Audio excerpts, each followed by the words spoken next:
Hello all, Shadwell here, ready to talk about the next film in my collection, Clownhouse from 1989. It's directed by Victor Salva and stars Nathan Forrest Winters and Brian McHugh. Fuck Victor Salva. Fuck Victor fucking Salva. He is the director of a great horror film called Jeepers Creepers and two of its slightly lesser than sequels, but when it comes to Victor Salva, his movies are not what he's going to be remembered for. Long story very short, Victor Salva is a convicted child molester. Now, I certainly didn't know that before watching Jeepers Creepers 2, and even then I thought it wasn't something too terrible because the man has been directing Hollywood movies since 1989 and continues to do so to this day. Boy, was I way off.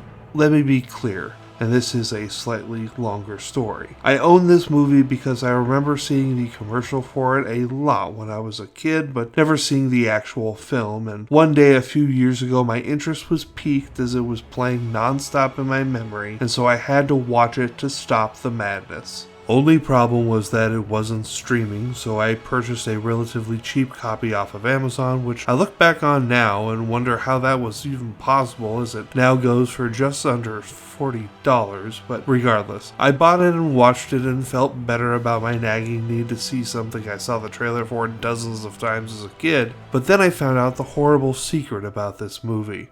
Remember when I said Victor Salva was a convicted child molester? Well, he was convicted for molesting the star of this film during the filming. So watching this film a second time was not something I was looking forward to for obvious reasons. I mean, when you watch the film, it makes all too much sense in hindsight, as the young boys are constantly shown in varied levels of undress, which might be me just pointing a finger at a coincidence, as this happens in other movies, but it doesn't feel coincidental. It feels very intentional and icky. In fact, Victor Salva also molested the kid that plays the middle brother in this film, but his family didn't press charges, I guess due to wanting to stay out of the spotlight. The only one that might not have been molested was Sam Rockwell in his first film role as the eldest brother. This film leaves a bad taste, and other than a good shot or two, it holds no value as a film, really, and so don't make the same mistake I did. Let this film die in obscurity to be lost to time. F. I'd give it an F-, but damn if Sam Rockwell isn't actually putting forth a valiant effort. Tomorrow it is on to much happier horizons with the iconic whodunit Clue. See y'all then.